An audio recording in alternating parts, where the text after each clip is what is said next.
वर्ष 1921 में आज ही के दिन भारत के 9वें प्रधानमंत्री पीवी नरसिम्हा राव का जन्म हुआ था। पीवी नरसिम्हा राव वर्ष 1991 से 1996 तक देश के प्रधानमंत्री रहे थे और उन्होंने वर्ष 1991 में आर्थिक सुधारों और उदारीकरण की शुरुआत की थी। इससे पहले हमारे देश में कोई भी उद्योग या कारोबार शुरू करने के लिए कई तरह के लाइसेंस लेने पड़ते थे और तब इस सिस्टम को लाइसेंस राज या फिर परमिट राज कहा जाता था। लेकिन नरसिम्हा राव ने इसे आसान बनाया और आर्थिक उदारीकरण की शुरुआत कर के भारत के बाजार के द्वारा पूरी दुनिया के लिए इसे खोल दिया, जिसके लिए उन्हें father of Indian economic reforms भी कहा जाता है। लेकिन इन सब के बावजूद पीवी नरसिम्हा राव को कभी वो सम्मान नहीं मिला जिसके वो हकदार थे।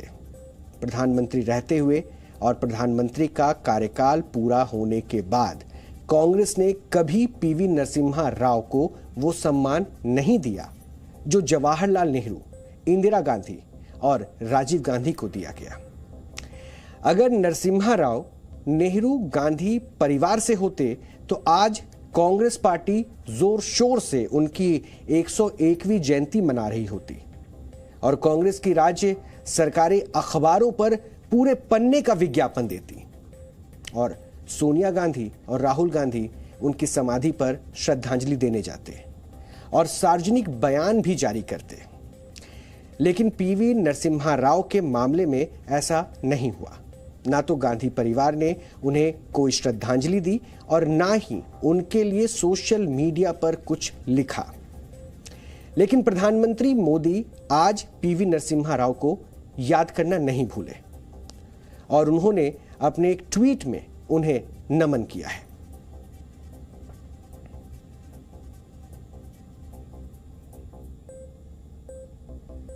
आज नरसिम्हा राव के निधन को 17 साल हो चुके हैं, लेकिन आज भी कांग्रेस नरसिम्हा राव को उनके कार्यों के लिए श्रेय नहीं देती। आज भी कांग्रेस में आर्थिक और टेलीकॉम सुधारों के लिए राजीव गांधी को ही पूरा श्रेय दिया जाता है, लेकिन नरसिम्हा राव को कभी इसके लिए नेहरू गांधी परिवार ने याद नहीं किया। लेकिन आज हम आपको पीवी नरसिम्हा राव की 5 बड़ी उपलब्धियां बताना चाहते हैं।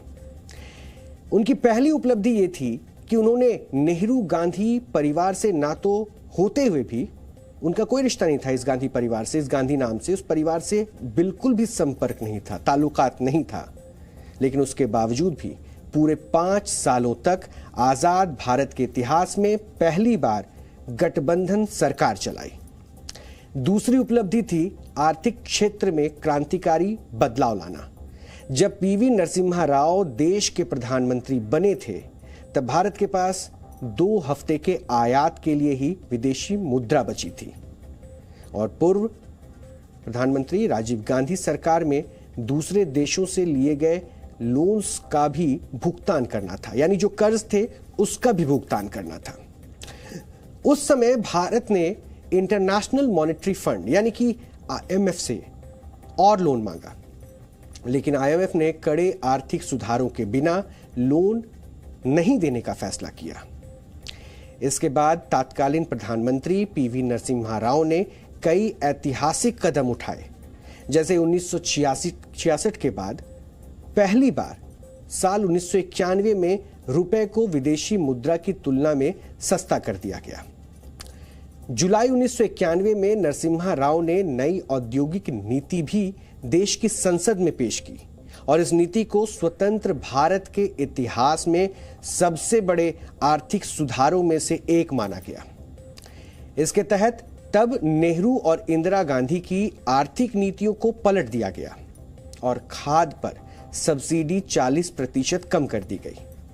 इसके अलावा LPG सिलेंडर्स महंगे हो गए और 34 उद्योगों में फॉरेन डायरेक्ट इन्वेस्टमेंट यानी कि FDI 51% कर दिया गया और यह बहुत बड़ा कदम था।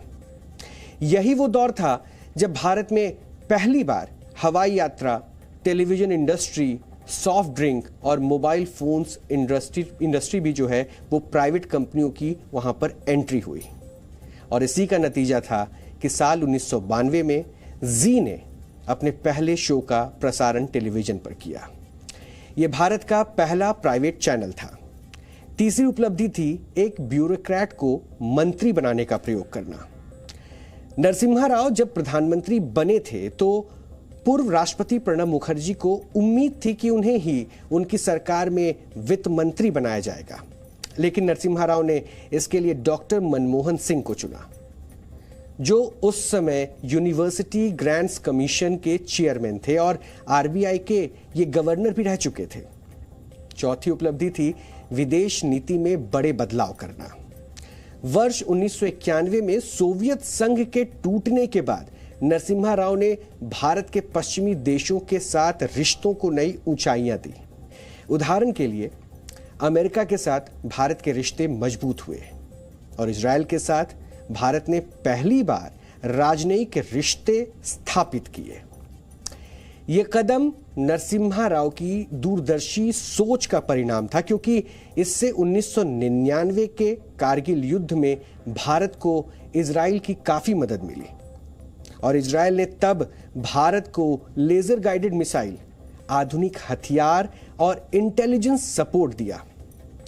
और पांचवी उपलब्धि थी प्रधानमंत्री के पद की गरिमा को बनाए रखना। कांग्रेस सरकार के प्रधानमंत्री होते हुए भी नरसिम्हा राव ने कभी भी 10 जनपद पर सिर नहीं झुकाया।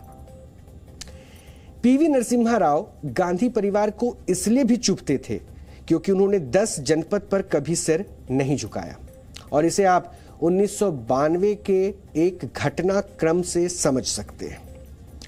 उस समय दिल्ली हाई कोर्ट ने पुलिस द्वारा बोफोर्स घोटाले में दर्ज की गई एफआईआर को खारिज कर दिया था, लेकिन नरसिम्हा राव सरकार ने तय किया कि वो इस फैसले के खिलाफ कोर्ट में अपील करेंगे, और तब सोनिया गांधी इस फैसले से नाराज हो गई थी और उस समय के केंद्रीय मंत्री मार्गरेट अल्वा ने उन्होंने पूछा कि क्या नरसिम्हा राव उन्हें जेल भेजना चाहते हैं। इस उदाहरण से आप समझ सकते हैं कि नरसिम्हा राव कभी भी गांधी परिवार की कठपुतली नहीं बने और इसलिए उन्हें कांग्रेस ने कभी सम्मान नहीं दिया। जी न्यूज़।